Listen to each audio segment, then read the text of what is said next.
Армиядан оралған жігіттер арулардың басын айналдырып жүр екен.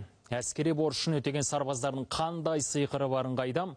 Бұрымдылар оларды көрсе есінен танып, еліре жөнелетін көрінеді. Мұны сол әскери бөлімде жігіттердің жүріс-тұрысы мен тәрбиесіне бас көз болып жүрген мамандар айтты.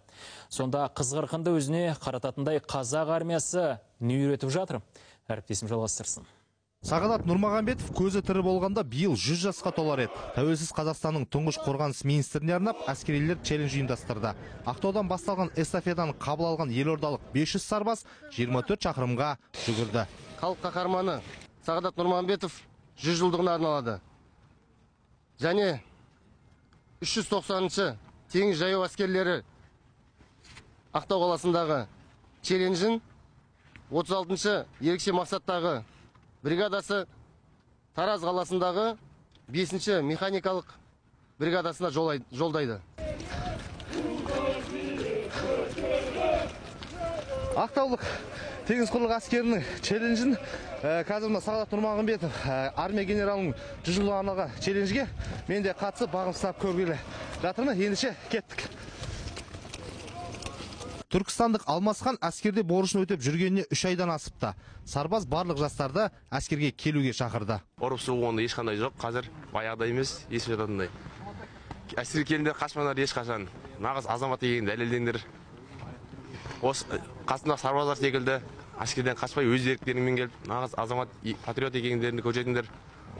Қолға қару алып, отанды қорғап. Іс-шараны ұйымдастырушылардың айтуынша, биыл сарбаздар трендте болатын көрінеді. Яғни отан алдындағы борышын абыроймен атқарып келген жігіттерге қыз-келіншектер тарапынан сұраныс та көбейеді дейді олар. Кем дегенде турникке 15-тен артық тартылып, 3 километрді 12 минуттың, 11-12 минуттың ішінде жүгіріп өтсе, 5 километрді 20-21 минутта жүгіріп өтсе, ол нағыз оның рухы мықты, сонда жігіт деп ойлаймын. Қазіргі қыздарға айтарым, әскерден келген жігіттердің артынан жүгіріп жүресіздер.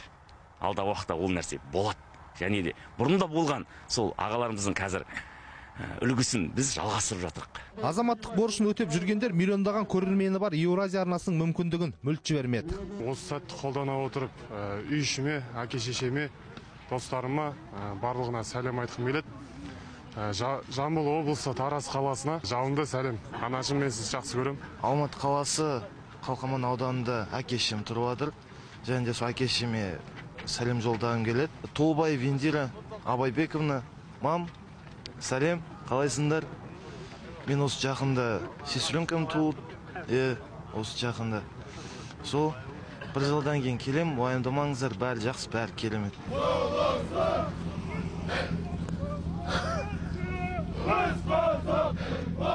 Небәрі 24 шақырымның 3 шақырымын жүгіріп өттім. Бұл қарапайым адамға қиын болады екен. Сондықтан да дені саудың жаны сау демекші, спортпен жиі айналысып тұрған жөн секілді. Мен сонда тағы бір ілесіп көрейін. Серік Дәрменұлы, Иманбек Нұрғали, Еуразия, 1-ші арнасы.